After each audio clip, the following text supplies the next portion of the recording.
We've all been there. That embarrassing moment, that moment of searing heartbreak, that crippling wave of regret. They hit you when you least expect it, while washing dishes, driving home, or just before falling asleep. Why do some bad memories remain so excruciatingly vivid, years later, casting a persistent shadow even on our happiest days? While we struggle to recall simple, pleasant moments, what we ate 3 days ago, or that random afternoon walk, our brain relentlessly plays that single bad memory in crystal clear, Blu-ray quality. It feels like a glitch in the system, a cruel joke played by our own minds. Today, we're going to dive deep into one of the most fascinating and frustrating secrets of neuroscience: why our brain stores negative memories so strongly and makes them so hard to forget. This isn't just about sadness, it's fundamentally about survival. In this comprehensive 12-minute guide, we'll examine the profound evolutionary reason for this phenomenon, the specific key brain structures, the amygdala and hippocampus, that drive this retention, and most importantly, actionable, science-backed strategies you can use to neutralize the emotional power of these memories and break the cycle. If you're ready to understand the architecture of your mind and take back control, let's get started. If you're interested in psychology, neuroscience, and practical personal development, take a second right now to hit that subscribe button and the notification bell. The most fundamental reason why bad memories stick is directly linked to our most primitive function, the instinct for survival. This is not a personal failing, it's an inherited feature of our species, honed over millions of years of evolution. For our distant ancestors, forgetting a threat like the location of a venomous snake, the taste of a poisonous berry, or the face of a hostile tribe member meant potential death.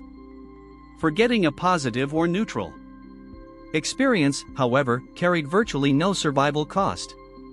Therefore, the brain evolved a highly efficient, prioritized storage system. Threats must be remembered quickly and permanently.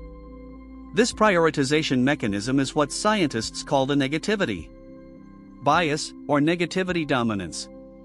This bias dictates that negative stimuli be it a critical thought, an unpleasant emotion, or a hostile event have a profoundly greater impact on our psychological state and memory than positive or neutral stimuli of equal intensity.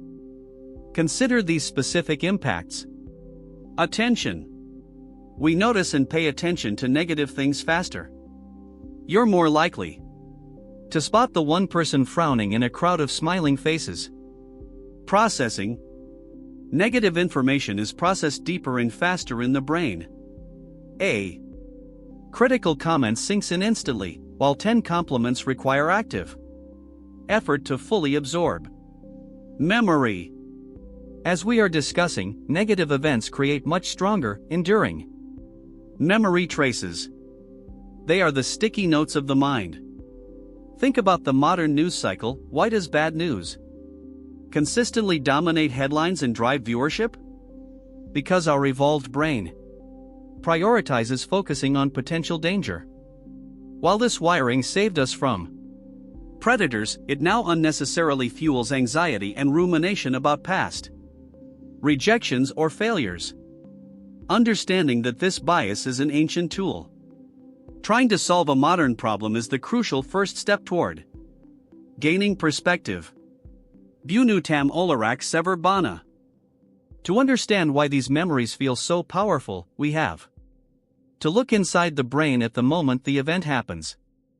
This process is governed by two tiny, yet mighty, structures nestled deep in your temporal lobe, the hippocampus and the amygdala. The amygdala is your brain's primary alarm system, your emotional processing center. It's constantly scanning your environment for threats. When you experience a moment of high stress, extreme fear, or profound sadness, your body floods your system with powerful stress hormones, primarily adrenaline and cortisol. These hormones act like a turbocharger for the amygdala. They hyperactivate it, essentially forcing it to assign an urgent, bright red danger critical information. Never forget, tag onto the entire experience. The emotional intensity is chemically burned into the memory. The hippocampus, located right next to the amygdala, functions as the brain's main librarian. Its job is to contextualize the event, detailing where it happened, when it happened, and the factual particulars. Who, what, when. Crucially, the amygdala's massive hormonal signal strengthens the bond between itself and the hippocampus. This strong, chemical connection ensures that the memory is not just stored as a simple fact, but as a fact drenched in intense emotion. This process, known as memory consolidation, physically alters the neural pathways, making that negative memory far more robust and easily accessible than any memory without such an intense chemical signature. The loop of rumination, this powerful link explains the difficulty of letting go. If you recall the memory, the amygdala instantly fires up, making the memory feel fresh and vivid. This re-experiencing of the emotion further reinforces the neural pathway, creating a vicious cycle where the very act of thinking about the bad memory strengthens its hold. Bunu tam olarak Turksai sever. The good news, and the crucial takeaway, is that modern neuroscience has proven that memories are not immutable, fixed recordings. They are not videos stored on a hard drive.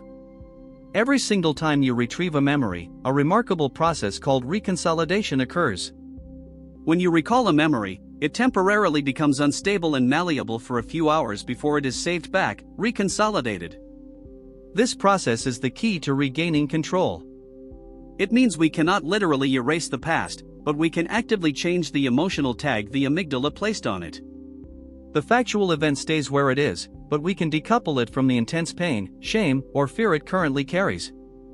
Here are 3 powerful, evidence-based strategies to engage the reconsolidation window and rewrite your emotional response to past events. Reframing the narrative, instead of recalling the memory and focusing on the pain, immediately force yourself to focus on the lesson, the growth, or the positive outcome that resulted because of that pain. A job loss isn't just a rejection, reframe it as, that event forced me to learn new skills, which led me to the career I truly love now. A bad experience is reframed as tuition paid for a valuable life lesson, mindful deconstruction. When the memory surfaces, don't suppress it, but don't get lost in the emotion either. Instead, observe it as a neutral, third-party spectator. Systematically deconstruct the memory into neutral facts. Ask yourself, what color was the wall? What was the temperature? What were the factual words spoken? This deliberate, clinical observation forces your prefrontal cortex, the rational brain, to take control from the amygdala, the emotional brain, weakening the emotional heat of the memory. Active positive stacking. Since the negativity bias means we naturally prioritize bad memories, we must actively fight back by strengthening positive ones. Keep a daily gratitude journal where you intentionally record 3 specific positive moments of the day, no matter how small. By consistently forcing your brain to retrieve and process positive experiences with focus, you are teaching the amygdala and hippocampus to create and prioritize positive memory traces, thereby balancing the overall memory landscape and reducing the relative power of the negative ones. In conclusion, your brain holding onto bad memories is not a sign of weakness or a disorder, it is an evolutionary feature designed to ensure survival. However, in our modern world, this feature often causes unnecessary distress. The powerful takeaway here is that you are not a passive recipient of your memories.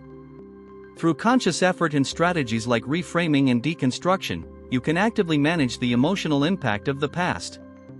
The management of your memories is up to you, they no longer have to control you. Which bad memory will you try to reframe today, or which of these strategies will you start using first? Let me know in the comments below. If you found this explanation helpful, please like the video and share it with a friend you think might be curious about the power of their own mind. See you in the next video, and always remember to be mindful of your mind. Goodbye.